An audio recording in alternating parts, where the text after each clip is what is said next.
Assalamu alaikum. Don't forget to press the subscribe button and bell icon next to it and keep informed with the latest videos.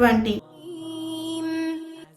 اعلموا أنما الحياة الدنيا لعب ولهو اعلموا أنما الحياة الدنيا لعب ولهو وزينة وتفاخر بينكم وتكاثر في الأموال والأولاد كمثل غيث أعجب الكفار نباته ثم يهيج فتراه مصفرا ثم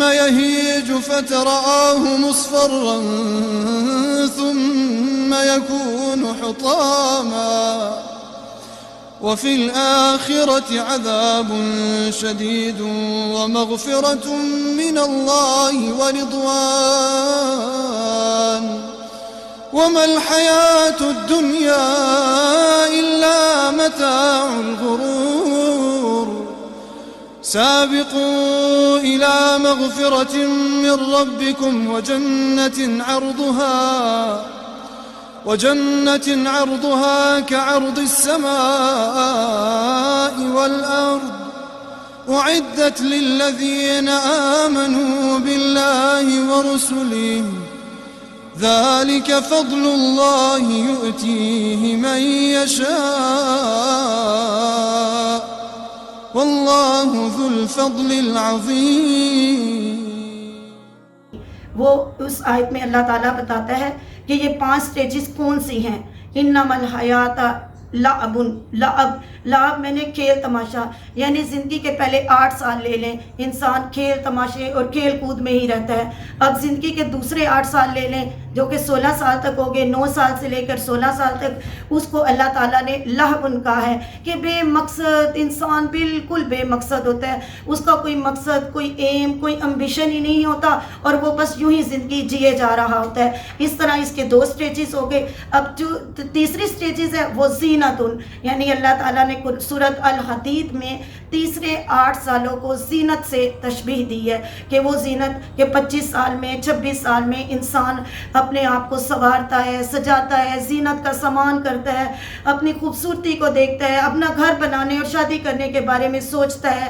اور پھر چوتھی سٹیج جو آتی ہے وہ تفاخر بینکم، یعنی فخر کرتا ہے۔ کس بات پر؟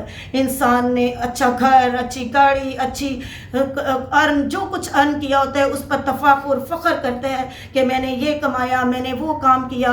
تو اس طرح اس کے چوتھا سٹیج۔ اور 5ویں سٹیج کیا آتی ہے؟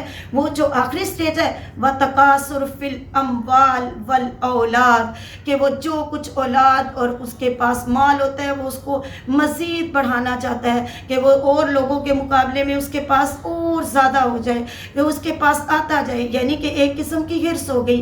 لیکن اللہ تعالیٰ کیا کہتے ہیں؟ یہ 40 سال کی زندگی میں جو انسان نے اولاد اور مال اور سب کر لے جائے، اس کے بارے میں اللہ کیا کہتا ہے؟ جب کوئی کاشتکار کھیتی بوتا ہے، اس کی کھیتی ہری بھری ہو جاتی ہے، ہر طرف سبز ہو جاتی ہے، لیکن پھر آہستہ آہستہ اس پر ایک ایسی ہوا چلتی ہے کہ وہ پکنا شروع ہو جاتی ہے، اس کے پتے زرد ہو کر گرنا شروع ہو جاتے ہیں اور بعد میں وہ کھیتی فنا ہو جاتی ہے۔ یہی انسان کا انجام ہے کہ وہ اس دنیا میں جو کچھ ارن کرتا ہے، جو کچھ کماتا ہے، آخر کار اس کی زندگی اختتام پہنچتی ہے اور وہ اس کی زندگی فنا ہو جاتی ہے۔ اب ہمیں یہ سوچنا ہے کہ موت کے وقت انسان کی کیا احساسات ہوتے ہیں اور کیا ہوتا ہے، اس کو کیا ہوتا ہے، اس وقت کیا اس نے ارن کیا۔ اسی لیے ہمیں لوگوں کی وصیت اور ان کے بارے میں سن کر سبق لینا چاہیے۔ تو ناظرین کرام، مروان بن عبد الملک جو بنو امیہ کا ایک حکمران تھا، جس کے پاس سب سے زیادہ دنیا کی دولت تھی، یعنی وہ یزید سے بھی زیادہ امیر تھا، سونے چاندی کے ڈھیر، پراپرٹیاں، جائیداد، خوب مال و دولت، سب کچھ تھا۔ دنیا کی کون سی آسائش تھی جو مروان بن عبد الملک کے پاس نہیں تھی؟ لیکن اللہ نے اس کو زندگی میں کیا انجام دیا؟ اس کو ایک ایسی بیماری لگ گئی جس کا علاج نہیں تھا۔ طبیب نے کہا کہ اس کو پانی نہیں پلانا ورنہ اس کی موت ہو جائے گی، پانی اس کے لیے زہر ہے۔ بیمار تھا، بستر مرگ پر تھا۔ مروان کا بیٹا آیا، پاس کھڑا ہوا۔ مروان جانتا تھا کہ اس کی اولاد کیسی ہے۔ اس نے اپنی بیٹی کو مخاطب کرتے ہوئے کہا کہ یہ جو بیٹا میرے پاس منہ بنا کر کھڑا ہے، اس کو کوئی پریشانی اور دکھ نہیں ہے، یہ دل ہی دل میں خوش ہے کہ میں کب مروں گا اور یہ حکومت مجھے اسے ملے گی۔ مروان نے اپنی وصیت میں جانتے ہیں کیا لکھا؟ کہ کاش میں کوئی بھیڑ بکریاں چروانے والا چرواہا ہوتا، کاش میں کوئی دھوبی ہوتا، کاش میرے پاس کوئی نعمت نہ ہوتی یا کوئی ایسی چیز نہ ہوتی کہ جو میرے بعد میری موت کی تمنا، لوگ میری موت کی تمنا کرتے۔ کچھ مروان نے نہ کمایا، لیکن کیا حاصل کیا؟ کہ یہی کہ اس کی وصیت جب لکھی گئی تو دوسرے دن اس کے بیٹے نے آیا اور اس کو پانی پلا دیا اور اس کا قصہ تمام کر دیا، یعنی کہ اس کی سٹوری کو اینڈ کر دیا۔ یہ تھا اس کا بیٹا جو جائیداد اور مال و دولت کے لیے اس اپنے باپ کو قتل کر دیا۔ اب عبد بن ملک اب مروان جو کہ اس سے مشہور تھا کہ وہ بہت امیر اور بہت شہنشاہ ہے، بہت بڑا بادشاہ ہے، وہ جب ملک شام میں وبا پھیلی طاعون کی، ذرا غور سے سنیے، ہمارے لیے بھی یہ سبق ہے کہ وہ اپنے گھوڑے سے ہی نیچے نہیں اترتا تھا کہ کہیں میں نے اپنے گھوڑے سے پاؤں نیچے رکھ دیا تو یہ وبا مجھے آ لے گی اور میں گھرا جاؤں گا، لیکن وہ اپنے خدمت گزاروں اور اپنے تمام لشکر کو ساتھ لے کر شام سے باہر روانہ ہو گیا اور اس نے اپنے ایک خدمت گزار کو کہا کہ تم میری ڈیوٹی پر رہو۔ ایک دن اس کو گھوڑے پر نیند نہ آئی تو اس نے غلام اور اپنے خدمت گزار سے کہا کہ مجھے کوئی قصہ سناؤ، مجھے نیند نہیں آ رہی۔ تو اس خدمت گزار نے یہ موقع جان کر مروان بن عبد الملک کو ایک ایسا قصہ سنایا جو اس کے لیے نصیحت بن گیا۔ اس نے کہا کہ ایک لومڑی شیر کی نگران تھی، وہ شیر کی نگرانی پر مامور تھی۔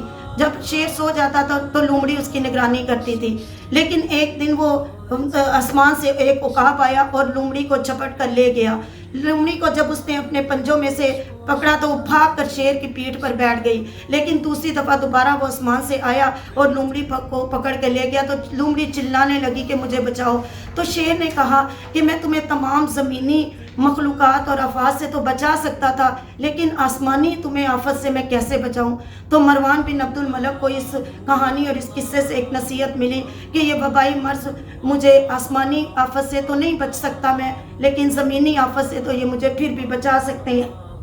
تو پھر اس نے تمام عمر کے لیے یہ قصے سے عبرت حاصل کی اور آ کر اپنے گھر میں دوبارہ اپنی زندگی پر معمور۔ یہ ہمارے لیے بھی سبق ہے کہ وبائی مرض سے محفوظ رکھنے کے لیے ہمیں اللہ تعالیٰ کی مصنون دعاؤں کا سہارا لینا ہے اور نہ ہی اتنا زندگی میں گم ہونا ہے، کیونکہ اقبال کا شعر ہے کہ کافر کی یہ پہچان کہ آفاق میں گم ہے، مومن کی یہ پہچان کہ گم اس میں ہے آفاق۔